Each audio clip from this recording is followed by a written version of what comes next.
Доброе утро, дорогие телезрители. Утро Якутии в эфире. Меня зовут Павел Танин. И вместе с командой нашей программы мы, конечно же, подготовили много всего, чтобы начать сегодняшний день бодро, продуктивно и, возможно, местами познавательно. Но, как мы понимаем, в эти дни все внимание приковано и наших коллег, и жителей и гостей Якутии, и не только Якутии, и жителей других стран. Естественно, главному спортивному событию в мире детского спорта это, конечно же, игры «Дети Азии». Уже который день они идут, и каждый день мы следим за всеми соревнованиями, и не только за соревнованиями, вообще за всем, что вокруг этих игр происходит, включая и культурную программу. Игры в самом разгаре, вот-вот уже будет пройдена точка, скажем так, Рубикон, да, когда большая половина игр пройдет. Но, тем не менее, все это время будем вместе с вами, конечно, следить и наблюдать, и продолжаем это делать за всеми событиями. Ну и говоря про вообще игры, говоря про соревновательную программу, сегодня в течение дня нас ожидают, во-первых, несколько финалов, среди них финальные схватки дзюдоистов и борцов, а также соревнования по плаванию и легкой атлетике. Насыщен сегодняшний день будет и культурными мероприятиями. Например, жители и гости Якутска могут посетить в городском парке детскую развлекательную программу или концерт театра эстрады, а на площади Дружбы вечером пройдет мастер-класс по уличным танцам. Но это, конечно же, не все мероприятия, которые сегодня можно посетить. И мы говорим, опять же, и про спортивные, и про культурные мероприятия. Но, тем не менее, наверное, одни из самых зрелищных и важных событий были только что озвучены. Впереди нас ждет почти что целый час. Будем говорить про игры, про прошедшие соревновательные дни, про прошедшие соревнования по разным видам спорта. Ну а прямо сейчас время передать слово нашим коллегам из информационной службы. Они расскажут о последних новостях.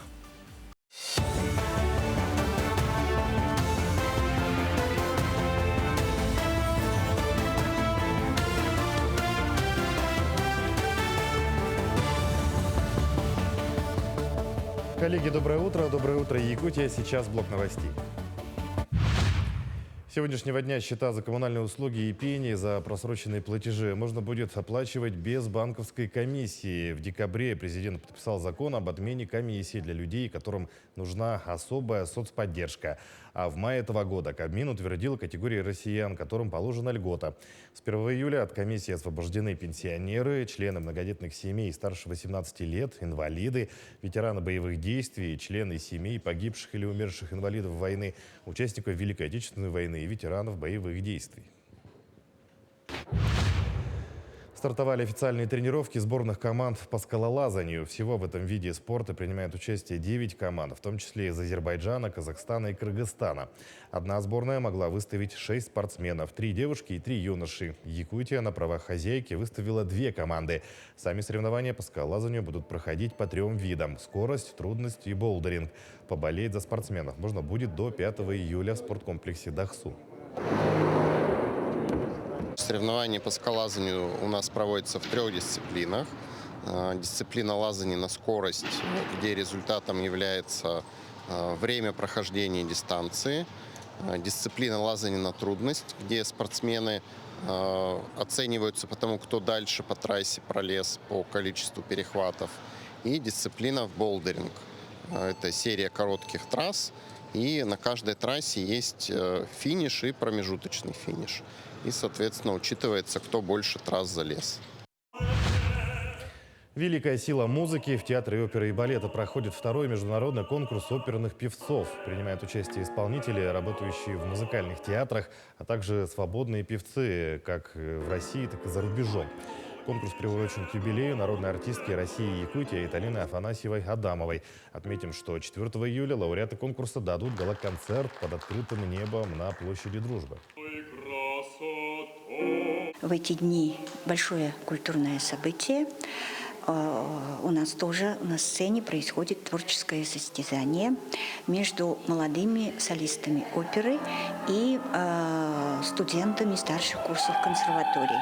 К нам приехало 23 участника из Монголии, большая очень группа ребят, из Республики Белоруссия, из Франции, из Китая и, конечно, наши якутские солисты оперы и студенты наших вузов. Ну, спасибо нашим коллегам из информационной службы за вот оперативную сводку событий, которые прошли, да, недавно, о которых мы еще не знали. А мы начинаем встречать утро и встречаем его, конечно же, под флагом игр «Дети Азии». У нас сегодня в гостях золотой призер по тхэквондо в весе 49 килограмм София Хан, представительница сборной Узбекистана, и ее тренер Константин Ли. Константин, София, здравствуйте. Ну, во-первых, конечно, поздравляем. Золото это главное, да? Золото то, зачем приезжают спортсмены на подобные соревнования. Расскажите, как вообще далась эта победа, насколько было трудно к ней идти? Ну, было, конечно, сложно, потому что все соперники были хорошо подготовлены. Тем более София перед буквально отъездом на чемпионат приболела немножко. Но собралась, взяла себя в руки, и, слава богу, ну, все получилось. И вообще у нашей сборной на этих соревнованиях было... Мы завоевали 4 золота, 3 серебра и 2 бронзы. Общекомандное мы заняли 1 место.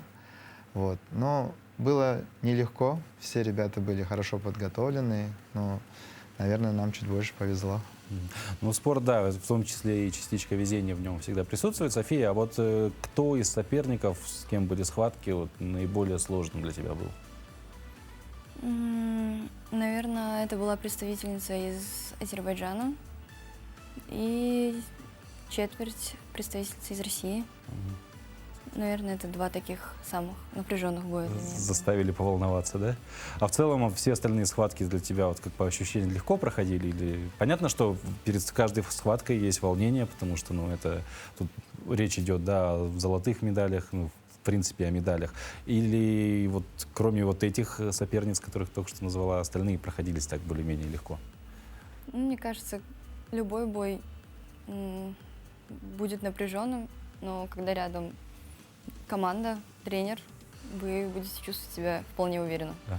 Ну, тренер и, собственно, воспитанник, это, мне кажется, 2 части одного целого, по сути. Константин, вопрос к вам. Вот София, она как воспитанница вообще, вот как что, по-вашему, ей также, помимо, может быть, самой спортивной подготовки, техники, что-то, может быть, какие-то личностные качества помогли ей одержать победу? Ну, наверное, характер, вот, потому что у Софии очень... как вам сказать, ну, наверное, мужской характер, что ли. Пробивной. Пробивной, да. Она очень целеустремленная, да, и вот если какие-то трудности, она старается находить выходы и с ними справиться, никогда не сдается. Ну вот в целом не исключено, что сейчас вот наш разговор посмотрят дети, да, которые тоже хотят заниматься спортом, кто-то воодушевится твоей победой, захочет тоже когда-то встать на пьедестал, возможно, и на верхнюю ступень этого пьедестала. Что ты вот молодым, ну совсем молодым, понятно, что дети Азии, ты тоже как еще молодой спортсмен, но вот совсем начинающим молодым спортсменам, что бы ты могла посоветовать, а может быть даже и их родителям, потому что, как правило, в этом возрасте там от родителей больше все зависит. Да. Ну, я думаю, нужно просто тренироваться, несмотря ни на что. А родители просто должны быть поддержкой, которые должны верить и еще раз верить. Ну, немножко отойдем пока от спорта, поговорим, в принципе, о впечатлениях об играх, да, то есть, я так понимаю, в Якутске, наверное, в первый раз. Да. Вот, как ваши впечатления об этом регионе? Сейчас лето, не зима, да, которой мы славимся, но лето здесь тоже как бы не такое уж прям комфортное, да, достаточно жарко. А в целом, как атмосфера игр вам? Ну, вообще, все очень классно. Мы, когда сюда ехали, мы тоже думали, что здесь будет холодно и летом, и зимой. Но оказалось, здесь достаточно тепло. Вот. Организация, все, ну, вот, начиная от встречи с аэропорта и заканчивая даже питанием, проживанием и самой организацией соревнований, все было очень круто, ну, нам очень понравилось. А удается сейчас, ну, есть ли возможность, потому что вот настолько внутри игр я никогда не был, мне интересно, происходит ли вот общение между, собственно, участниками других команд, или там условно, пока ты не отстреляешься, да, в своей дисциплине, ты там стараешься быть изолированным, чтобы, может быть, там какую-то тактику не узнали твою или что-то такое, или в целом с другими участниками проходит свободное общение сегодня? Ну, вообще, мы свободно общаемся со всеми, просто на данных мероприятиях у нас не было времени, мы прилетели и сразу начали выступать. Вот. А так вообще, да, мы общаемся со многими странами и даже проводим совместные тренировки. То есть здесь это нормально. София, ну вопрос к тебе тоже по поводу, собственно, города нашего, да, республики. Вот первый раз, что тебе, там, может быть, вот, впечатлило больше всего? Может быть, даже не от самих игр, а вот от города как такового. Нас очень тепло встретили. Это было реально круто. Мы с командой долго это еще обсуждали. И в целом очень дружелюбный народ. Ну, вот все всегда подчеркивают гостеприимство наше, но, видимо, оно вот такое вот у нас. Мы всегда любим гостей, потому что, возможно, люди боятся приезжать в наш такой не суровый немножко край, поэтому мы всегда рады, когда к нам кто-то приезжает. Ну, вернемся уже к спорту, да, мы поговорили, в принципе, о том, какими качествами вообще обладает София как спортсмен, какие качества нужны, да, спортсмену, чтобы достигать таких высот. Это, опять же, вот ты сказала, тренироваться нужно, несмотря ни на что, пробивной какой-то характер. А ваши дальнейшие планы, то есть, есть ли уже мнение, что, да, нужно дальше спортом заниматься, возможно, там, уже ориентироваться на олимпийские какие-то старты? Вообще у нас в планах сейчас чемпионат мира будет 1 октября. И вот данные соревнования у нас по тэквондо среди 2010-х и по 2008 годы рождения спортсменов.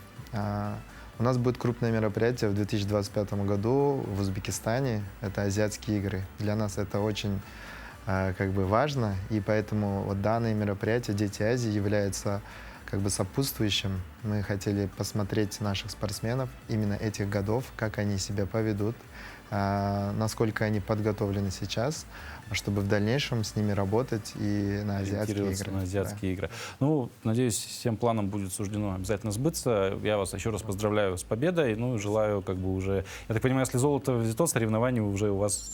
Как бы у вас почти неделя есть наслаждаться просто вот этим замечательным спортивным праздником, потому что, ну, Дети Азии — это не только спорт, это просто какой-то вот праздник, содружество, скажем так. Еще раз спасибо, еще раз поздравляю. Ну, как ранее я сказал, да, сегодня пройдут очередные состязания по плаванию. В целом в соревнованиях в этом виде спорта заявлены 127 спортсменов, при этом комплекты медалей разыгрываются ежедневно. Сегодняшним днем соревнования по плаванию, к слову, завершатся. Накануне моя коллега Нюргана Егорова погрузилась в шумную атмосферу бассейна и наблюдала за тем, как разыграли комплекты медалей в кроле, вольном стиле и баттерфляе. На трибунах бассейна Чолпан зрители очень активны. Им сегодня раздали вот такой мерч от игр «Дети Азии». Это служит веером, также издает такой шум. Ну и, конечно, у зрителей плакаты, свистки и даже вузела.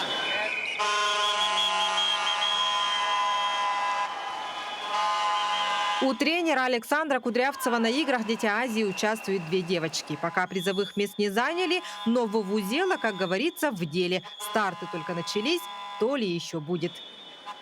Подарили дети, потому что знают, что я всегда болею, поддерживаю команду. Даже когда они плывут, я все равно вместе с ними. И вот с этой трубой я так думал, что приехал на международные соревнования для того, чтобы команда наша выигрывала. Давай, давай, Богдан!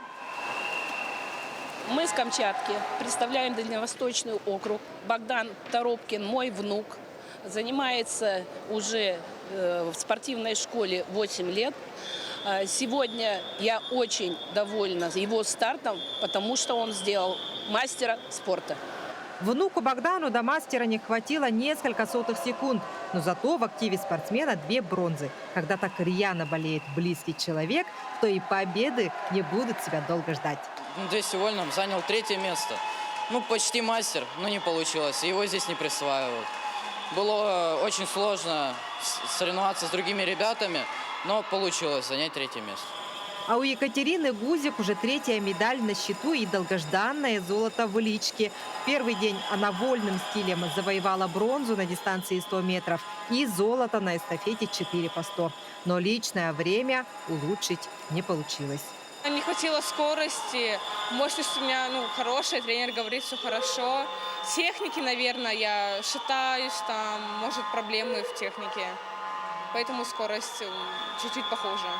Здесь очень круто, здесь крутые, офигенные болельщики. То есть они за всех болеют, они кричат.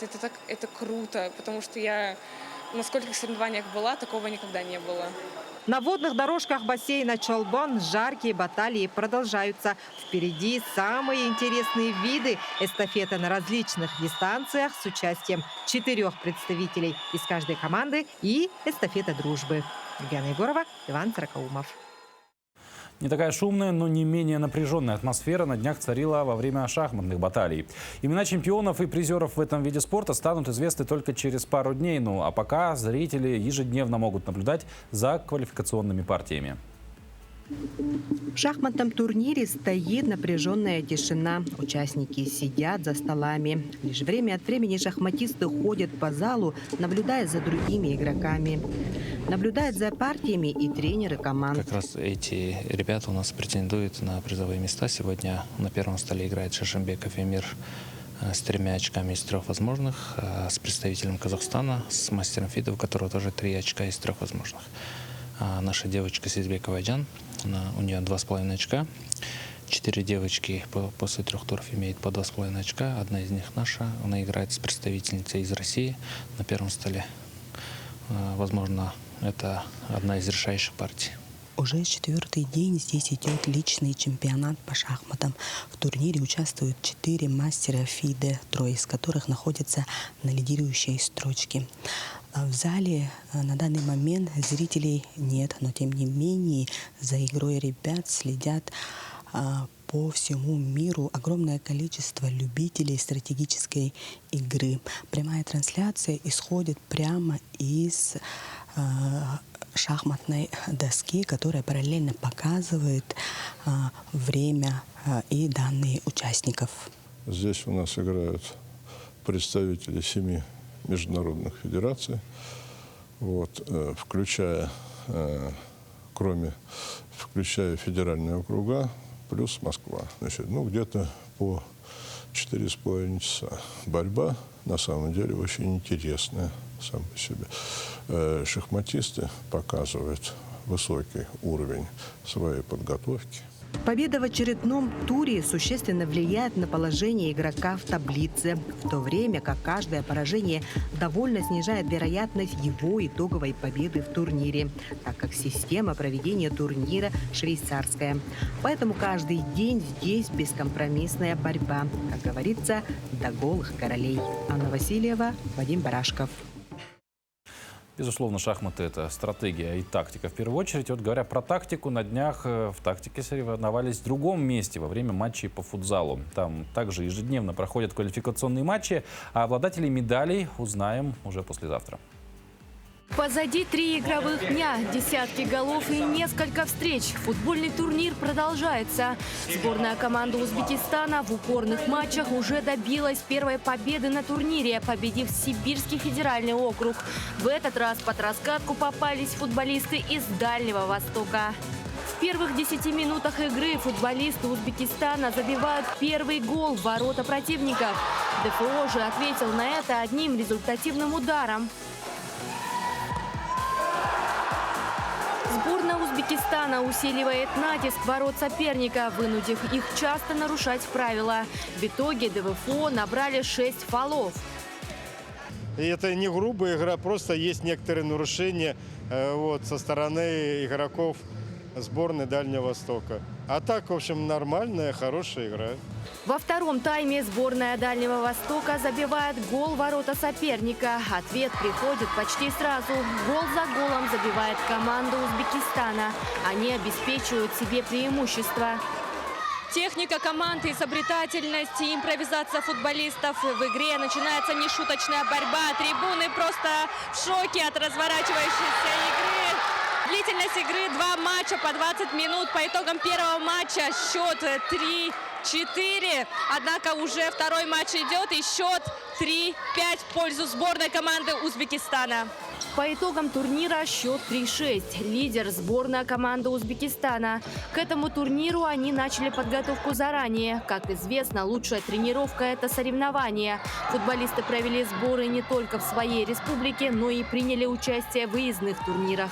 Все соперники здесь достаточно высоком уровне играют. Мы сильно готовились к этому турниру. Уровень футзала в Якутии очень высок. Мы делаем разыгровки углового, тренер нам все показал, как делаем, как, куда, кто двигается, все знали. И потом мы сделали, он мне дал пас, я в девятку положил. И потом было очень круто, у меня были такие очень хорошие эмоции от этой игры. Спасибо турниру. Сборная Дальнего Востока также начала подготовку к играм заранее. За их плечами участие в ЮФЛ Дальнего Востока. Футболисты и игроки большого футбола. Почти сразу они прилетели в Якутию принять участие в играх «Дети Азии». Подготовки не хватило, признаются спортсмены.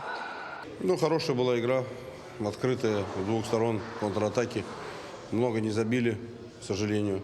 Не обязательные голы там в конце первого тайма. При счете 3-2.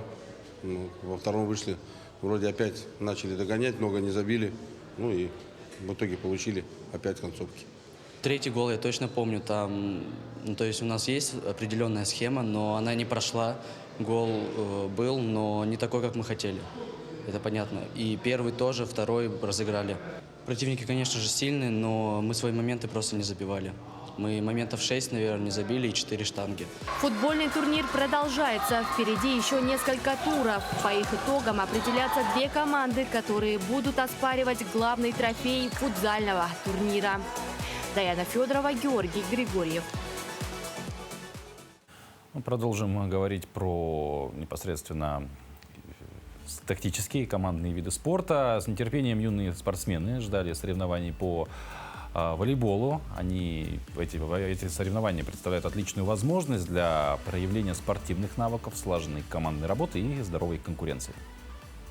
Юные спортсмены с нетерпением ждали эти соревнования, так как они предоставляют отличную возможность для проявления спортивных навыков, слаженной командной работы и здоровой конкуренции.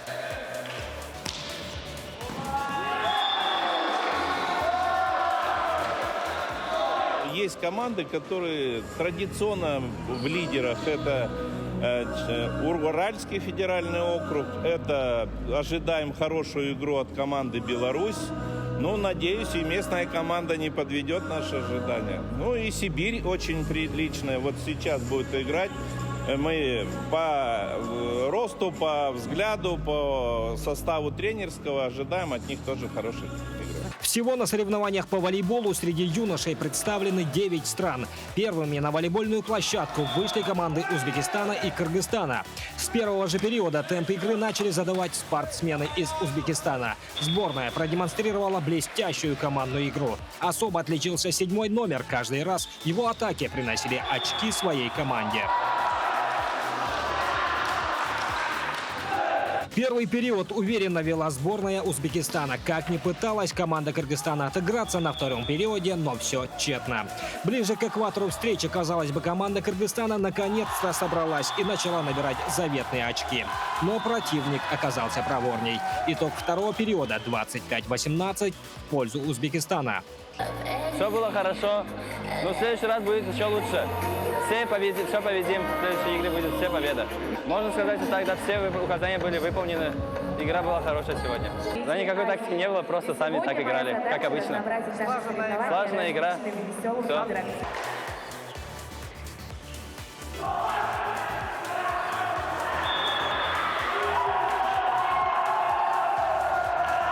Кыргызстанская коса нашла на узбекистанский камень. На квалификационном матче между этими двумя командами сборная Узбекистана буквально разгромила своего соперника. Исход встречи 3-0. Сборная из солнечного Узбекистана вырывается вперед. Роман Савинов, Радомир Сергеев. Художественная гимнастика – воплощение эстетики, грации и красоты. Многочасовые тренировки развивают гибкость, ловкость, выносливость, дисциплинируют спортсменку, совершенствуют ее тело, учат владеть им красиво и укрепляют чувство уверенности в себе, что очень важно в современном мире. Уже известны имена первых медалистов многоборья в командных упражнениях по художественной гимнастике. Как оценивают свои выступления участницы игр, узнаем далее.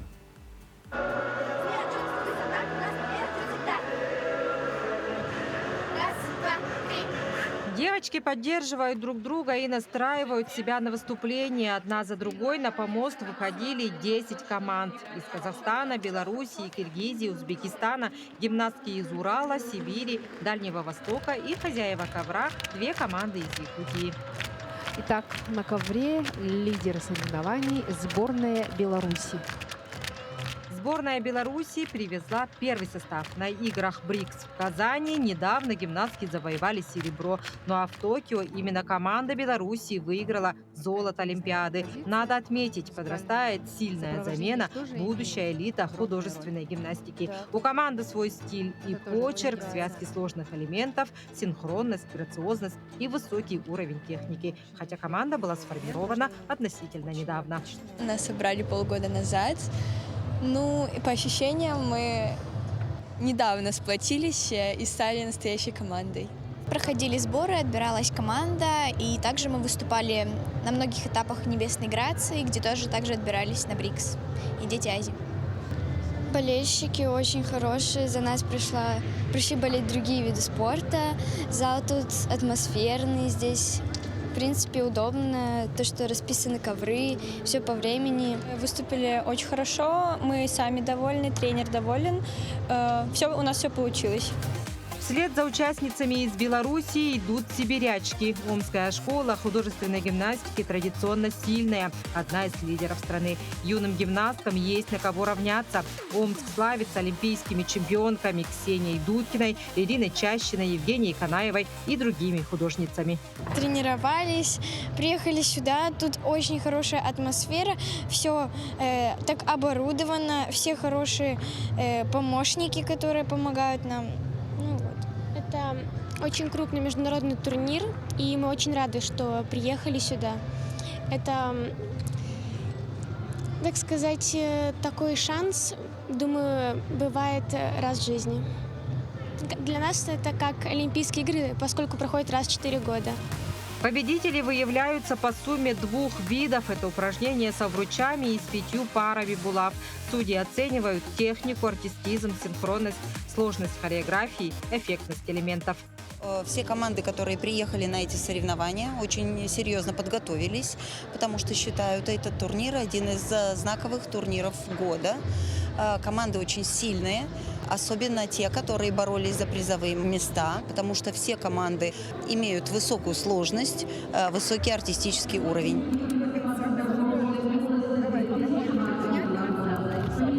Первая команда из Якутии, изображая мамонта, сразу же окутала дыханием севера, аутентичностью и национальными мотивами. Все это подчеркивал костюм с оленями и многоцветным небесным сиянием. Программу поставила одна из лучших хореографов страны Ирина Зиновка.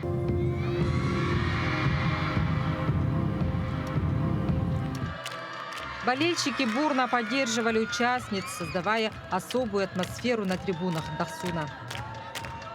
Я всем девочкам сделала баннеры и сборницам, и нашим девочкам из Якутии. По итогам многоборья лидирует Беларусь. На 2-м месте Сибирь, на 3-м Урал. Лучшие 8 команд и 8 личниц пройдут финальную часть игр и разыграют медали уже в отдельных видах. Евгения Егорова, Виктор Олесов. Новшеством Детей Азии стала игра «Го». В олимпийскую программу ее до сих пор не включили, но попадание в программу Детей Азии уже считается огромным достижением для этой игры. Участники соревнуются командами по 4 человека, 2 девочки и 2 мальчика. Они играют 1 на 1 и распределены по рейтингу, начиная от самого сильного игрока. Выиграет та сборная, которая наберет наибольшее количество очков. К слову, сегодня уже пройдут первые финалы по этой игре. Ну а мы посмотрим, какая атмосфера царит во время партий. В Корее эту игру называют падук, в Китае – вэйти, а в Японии – иго. У нас же прижилось сокращенное название «го». Это не просто игра, это настоящая битва умов и искусство предвидения. Участники сосредоточенные и увлеченные с трепетом укладывают черные и белые камни на доску, создавая сложные узоры и комбинации. Также все-таки играть настольную игру «го». На самом деле правила очень простые. Есть 2 игрока, которые играют черными и белыми камнями. Цель – заработать больше очков, чем твой соперник. Чтобы это сделать, нужно захватить территории и съесть камни.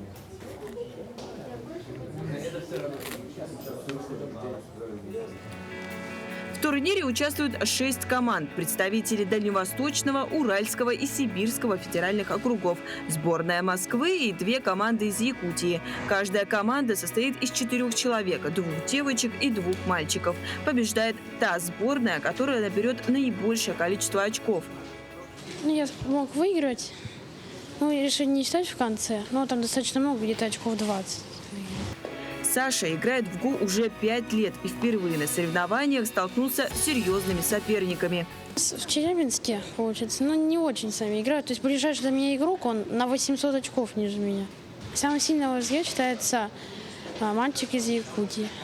Обычно партии могут длиться несколько дней, а средняя партия идет около часа. Но вот для Софии из Москвы тур прошел очень быстро, ведь готовились они тщательно. И вообще очень важно никогда не недооценивать, не переоценивать соперника.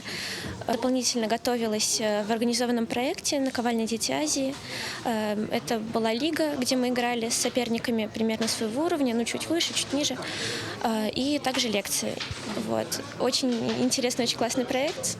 Очень помог мне продвинуться. И вообще командный дух сплочает очень вообще. Когда команда в хороших отношениях между собой игроки, это очень помогает играть. И всегда поддержка своего товарища по команде очень важна.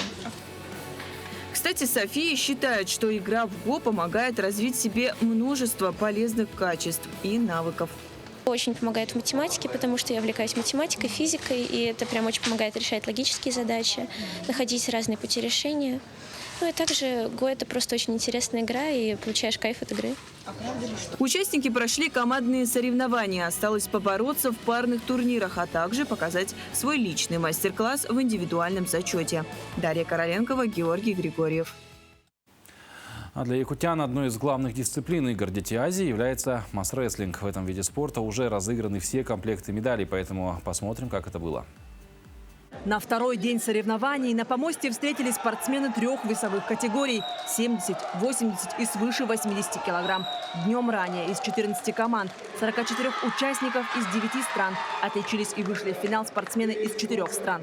И в этом соревновании мы уже посмотрели, какие команды уже результат дают. Это Кыргызстан, Узбекистан, Казахстан, Монголия. Они имеют развито в них. И спортсмены уже подготовлены. По итогам 3 схваток золотую медаль до 70 килограмм завоевал спортсмен из Республики Кыргызстан.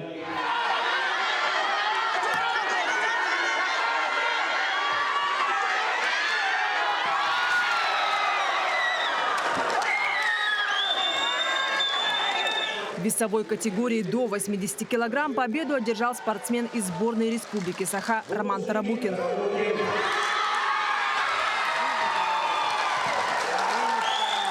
Да, я знал, первое место займу точно. Уверен был в себе. Вот. Были тяжелые тренировки. Месяц без остановки тренировались. В весе свыше 80 килограмм золотую медаль завоевал Харисхан Габушев из сборной Республики Саха.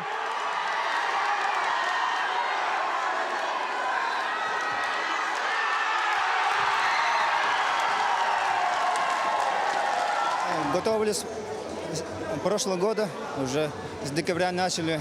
На 4 золота взяли, но хотели взять 5 золота. Серебро тоже медали. Спорт есть и спорт. Кто-то выиграл, кто-то поиграет. Финальные соревнования были непростыми, со спорными моментами, разборами схваток в замедленном режиме, с аннулированием результатов и повторными состязаниями. В итоге награду получили те, кто действительно ее достоин. Марфирина Алексеева, Вадим Барашков. Не одним спортом и схватками атлетов богаты игры «Дети Азии». Параллельно спортивной проходит и культурная программа. Например, на днях состоялся вечер якутского инструментального искусства и фольклора. Подробнее в следующем материале.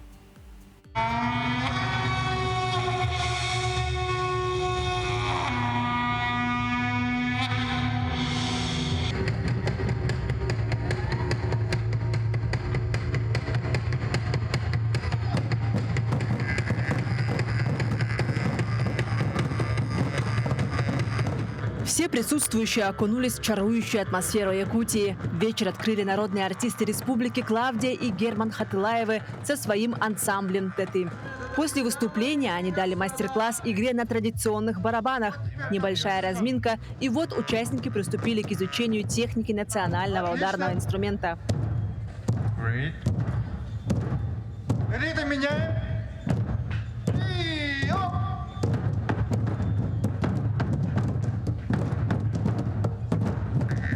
В заключении мастер-класса спортсмены сыграли с народными артистами фрагмент произведения.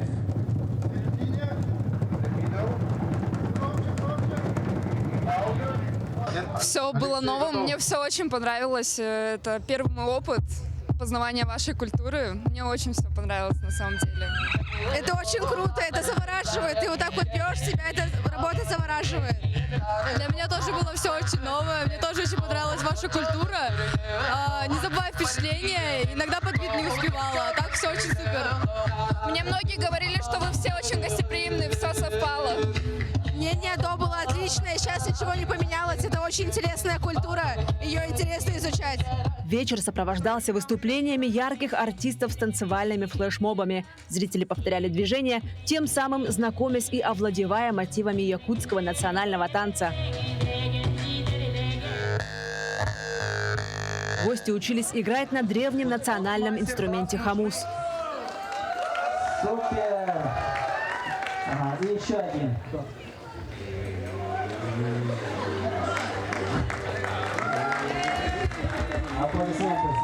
Я не знал о таком инструменте и, увидев, подумал, что играть на нем очень сложно. Не мог представить, как звучание и музыка может исходить с помощью рта. Попробовав сыграть на нем первый раз, подумал, что это очень сложно. Но в конце мастер-класса, когда все же получилось извлечь звук, думаю, что это круто и вполне легко. Ну, я как бы не любитель выходить на сцены вот в этой массовке, но до того это было интересно, что я сам напросился, вышел и попробовал.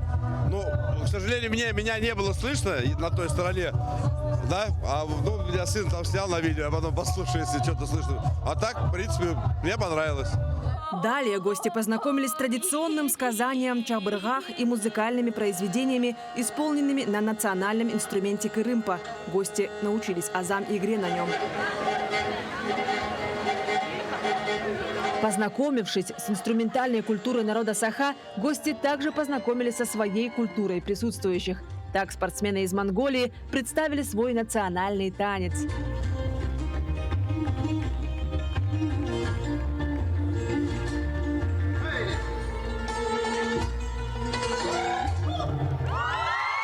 А представители Палестины продемонстрировали традиционный круговой танец.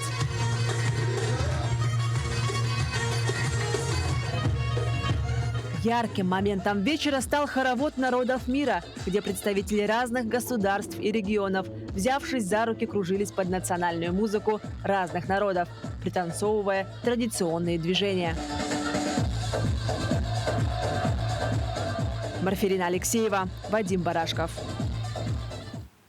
Ну а сейчас вновь прервемся и передадим слово нашим коллегам из информационной службы. Они расскажут о последних новостях.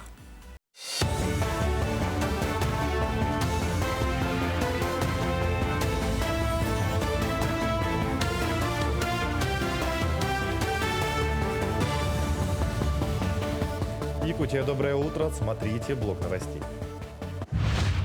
С сегодняшнего дня впервые с 2022 года повышены тарифы на коммунальные услуги. Каждый субъект федерации установил свой размер повышения, однако средний индекс для каждого региона в муниципальных образованиях утвердил Кабмин.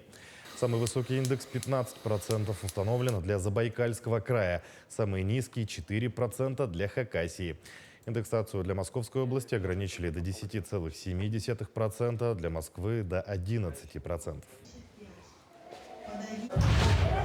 Культурная программа «Сахатуймады» по традиции разнообразная и насыщенная. Особое место в ней было отведено фестивалю «Кумыца». В этом году 10 участников лучших мастеров представили на суд экспертов и гостей национальный напиток, изготовленный по особым старинным рецептам. Конкурс прошел по нескольким номинациям. 12 членов жюри оценивали участников фестиваля, а также по критериям. Прежде всего, это анализ продукта, его презентация, выставочная зона и другие отличительные особенности. Качество выпускаемой продукции лучше становится, люди уже начинают механизировать свое это, да, и очень большой спрос кумыса. Не только вот для этих взрослых, а мы хотим вот этот по основанию закона нашего, да, о развитии пищевой продукции, да, мы хотим вообще упорядочить наши вот эти национальные виды продукции, в том числе кумыс, да. Мы разработать хотим технические условия и технические инструкции, потом единым стандартом все работать. А победил в фестивале кумыса Марк Лиханов из села Актемцы. Второе место занял конезавод Берте из Улаханана, а третье место досталось Поликарпу Васильеву из Табаги. Представители мировой юношеской элиты поборолись за первые медали в легкой атлетике, а точнее в тройном прыжке.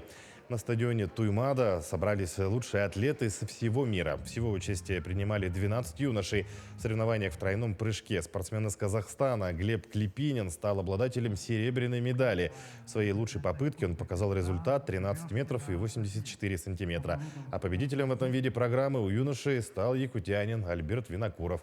Его лучший результат 13 метров и 98 сантиметров. Все благодаря тренеру Петру Александровичу.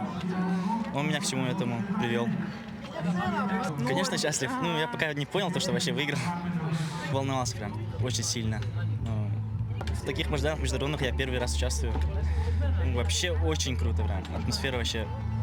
О! Желаю своим товарищам удачи, чтобы хорошо выступили на соревнованиях. К текущему часу это все новости. Всего доброго и удачного дня.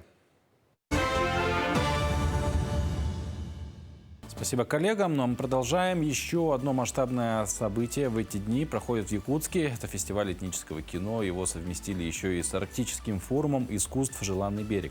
На мероприятие прибыли лучшие режиссеры, актеры и музыканты из разных уголков Азии. Фестиваль позволит не только показать миру лучшие образы азиатского киноискусства, но и познакомить иностранных гостей с уникальной культурой Якутии. На красную дорожку друг за другом выходят известные режиссеры, актеры, продюсеры, сценаристы и операторы. Любимых актеров и деятелей кино Якутии встречает публика и ликует. Особенно, когда встречает главу республики вместе с супругой. После 4 лет перерыва после пандемии кинофестиваль возобновляет свою работу. Этим он и необычен. Также в этом году он проходит при Арктическом форуме. А со следующего года организаторы снова планируют сделать его ежегодным. Фестиваль – это не просто праздничное мероприятие, не просто конкурс фильмов. Это определенно знаковый момент, где мы понимаем, на каком уровне мы находимся, где мы знакомимся с нашими коллегами из других стран, на каком уровне они находятся, в какую сторону развиваться. С директором департамента кино поговорили, и он нас поддержал в плане того, что теперь со следующего года Министерство культуры Российской Федерации будет поддерживать этот фестиваль. Мы уже вошли в реестр фестиваля Министерства культуры РФ, но теперь это будет и в финансовой части, да, то есть и это большой успех, я считаю, и это большая новость для всех кинематографистов, ну, не только нашей республики, а со всего, получается, мира, потому что у нас международный кинофестиваль. Проведение Якутского международного кинофестиваля этнического кино в рамках 8-х игр «Дети Азии» станет значимым событием культурной программы грандиозного спортивного праздника. Это позволит не только показать миру лучшие образцы азиатского киноискусства, но и познакомить иностранных гостей с уникальной культурой Якутии. Якутский кинематограф – это же сейчас феномен, который обсуждается. И в целом сегодня вот мы рассказывали нашим официальным гостям об этом феномене, о том, что наш вот такой потенциал, да, вот такой талант, практически с колена, которые снятые фильмы, они открыли миру, да, вот якутское такое творчество. Для себя хочу отметить, очень много каждый год ежегодно выпускаются фильмы. Если такие фильмы раньше были на слуху, то сейчас даже как просто обывателю уже не успеваешь, потому что они собирают все различные награды. Заявки на участие в кинофестивале поступили из таких стран, как Индия, Монголия, Китай, Сербия, Казахстан и других. Из 280 заявок отобрано всего 9 работ. А после официального открытия кинофестиваля в Сахатеатре прошел показ фильма Дмитрия Давыдова «Чума», режиссера, который продвигает якутское кино на российский уровень. Давыдов, к слову, стал одним из героев фильма в стиле влог о людях-мечтателях Эдуарда Гаврилева, который специально для поиска других лиц прилетел на малую родину. Один из героев моего фильма «Мечтатели» — это Дима Давыдов. Я ему помогал делать премьеру в Москве. Я продюсировал премьеру фильма, приглашал звезд фильма «Эдерсас» — это «Молодость». Мы собрали очень большое количество известных медиаперсон, которые до этого не были, но слышали о якутском кинематографе, посетили и теперь ярые фанаты. Мне очень нравится, что якутское кино не только на экранах, но и на платформах сейчас есть. Я тут еще ловлю интересных людей, чтобы с ними договориться о продвижении их фильмов на большом экране, помогать им. Но я считаю, что есть моя немножко миссия в этом. Помощь в продюсировании, продвижении якутского кино. Так, кинофестиваль дает участникам все шансы заявить о своем таланте и открывает большие возможности и дороги. Фильмы конкурсантов можно посмотреть в кинотеатре «Лена». Среди российских лент «Последняя цена» режиссера Наура Гармелии и «Там, где танцуют стерхи» якутского мастера Михаила Лукачевского. Катерина Винокурова, Ренат Нахиев, Иван Сорокаумов. Ну и поговоря про кино, кинематограф, вообще про искусство, в том числе, да, визуальное. Сегодня у нас в гостях продюсер, режиссер, сценарист, член Союза журналистов России, Международного союза журналистов, Союза кинематографистов России, гильдии неигрового кино и телевидения Мила Кудряшова из Санкт-Петербурга. Мила, доброе утро. Доброе утро. Вот. Ну, на самом деле, поговорить есть о чем, поговорить много о чем можно. Во-первых, уже в 8-й раз вы в Якутии снимаете фильм. Где-то вот в других регионах больше было или нет? Нет, конечно, и мне кажется, что это самый большой рекорд за 5 лет у нас. Вот стартанул сейчас 8-й фильм, чему мы, безусловно, очень рады.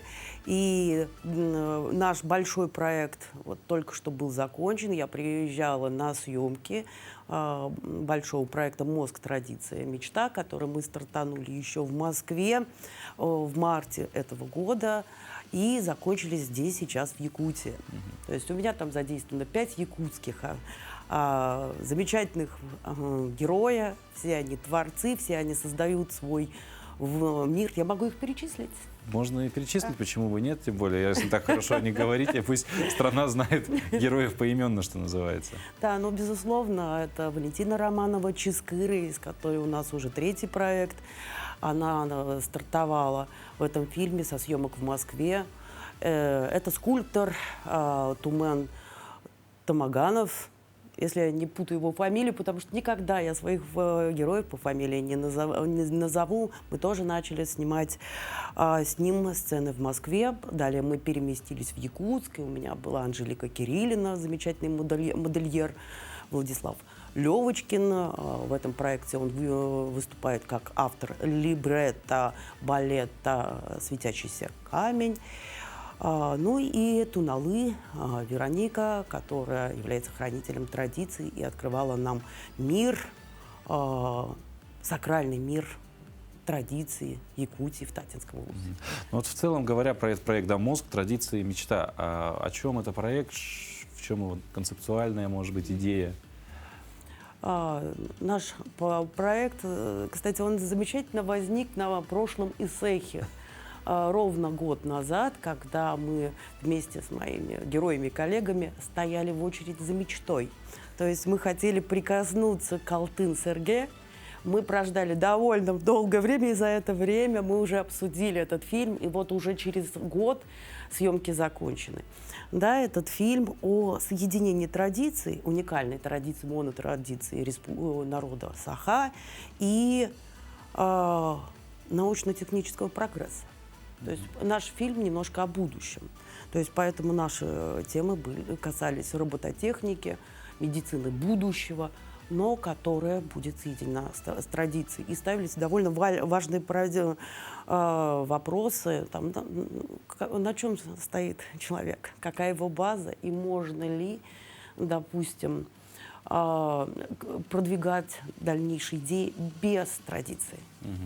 Ну, вот, кстати, очень часто, да, в последнее время поднимается такой вопрос симбиоза, да, и развития технологического, и при этом сохранения традиций. У нас, кстати, в Якутии очень получается, что у нас как раз вот традиции и технологии очень часто говорят, что это наши основные нынче, скажем так, продукты, да, можно это так назвать. Еще один проект, насколько я знаю, театр Баутура или как-то так. Да, я могу сказать, что даже 2 проекта. Да. То есть мы параллельно снимали 3 проекта, 1 закончили, и над 2 мы начали работу. Второй проект – это у нас «Круговорот». Он посвящен сакральному круговому якутскому танцу асохой. и связанные с ним традиции. Поэтому маршрут нашей экспедиции в этом году лежал через 4 улуса. Это самая долгая наша экспедиция, которая началась в Татинском улусе, проследовали мы в Чурапчу, Амгу и закончили мы на родине нашей главной героини Варвары Степановой Арчины, которая живет в Соуле, это Мегин Кангаласский улус. То есть на нашем счету уже 3 цеха. Вот. Ну и, кстати, ваш нынешний визит, в том числе, насколько знаю, связан с программой какой-то обучающей, ретроспективой или что-то что-то вот такое. Вот. Да, сейчас расскажу, но немножко пару слов о театре Ботура. А театр Ботура — это наш следующий масштабный проект. Мы его начали уже снимать, исследовать тему с таких больших мероприятий, как Дни Якутии в Казахстане и Кыргызстане. Там мы сделали подсъемки экспедиции, точнее гастролей, больших экспедиций была у нас. И здесь мы переместились, чтобы внимательно следить за тем, что происходит за кулисами и на сцене самого большого арктического театра. Это театр оперы и балета. Основой нашего замысла была работа над постановкой оперы Аланхо «Нюргун Ботур» стремительный, но далее идея стала разрастаться, и теперь наш проект, наверное, он связан со становлением и традициями якутского театра 21 века. То есть слом старого, начало нового. Ну, это все одна концепция. И опять же, да, прослеживается будущее развитие технологий и традиций. Да, безусловно, потому что если человек без традиций, если персонаж без традиций, как он будет сражаться с робототехникой, с клонированием и так далее? Только традиция поможет нам выжить и проложить будущее. Ну, вот теперь уже перейдем, да, узнали про театр, собственно, вот ретроспектива и обучающая программа. Ну, дело в том, что так как я нахожусь в Якутии довольно долго, уже более месяца, в рамках фестиваля была возможность провести ретроспективу, показать 2 наших прошлых фильма. Они уже объездили многие фестивали, были включены в лонг-листы премии Ника, «Золотой орел». Они получали уже гран-при. И, наконец, мы имеем возможность, благодаря фестивалю и медиагруппе «Ситим», показать 2 наших проекта предыдущих зрителю. Проект «Женский голос Арктики», которые будут представлены на нашей ретроспективе. То есть круг замыкается. Я очень люблю кольцевые композиции. Символизм некий присутствует. Ну и завершая нашу беседу, все-таки, да, у нас сейчас такое глобальное событие в мире спорта проходит прямо здесь. И вот просто в 2 словах, наблюдаете ли за играми «Дети Азии»? Если да, то за кого, может быть, болеете, за какую команду? Я болею прежде всего за художников. За художников, которые делают такое грандиозное дело, как открытие. Да, я была на открытии, я видела эти огромные декорации, перемежающиеся, как по ним ходили актеры оперы и балета, которые тоже у меня снимались в кино. Да, у меня сердце замирало. И, конечно, я прежде всего буду болеть за художников. За творческую команду. Конечно. Ну, Мила, спасибо за эту беседу. Вам удачи, опять же, хорошего дня сегодня желаю. Ну, а мы уже подведем итог нашей сегодняшней программы. Да, эфир наш утренний подошел к концу. Напомним, что вообще игры «Дети Азии», да, которых сегодня главная тема любого дня сегодняшнего, да, они будут идти еще неделю, целых 6 дней нам еще предстоит болеть, переживать, держать кулачки за команды, в том числе и творческие, почему бы нет. Ну и, собственно, говорили мы в начале, сегодня можно посетить разные соревнования, в том числе финальные схватки по дзюдо и борьбе. Разыграются медали и в плавании, а также легкой атлетике. Также каждый день проходят различные культурные мероприятия. Например, сегодня можно посетить в городском парке детскую развлекательную программу, концерт театра эстрады, а на площади Дружбы вечером пройдет мастер-класс по уличным танцам. Я на этом с вами прощаюсь. Желаю хорошего дня, спортивного настроя на этот день и, конечно же, призываю любить спорт и по возможности жить спортом. До завтра.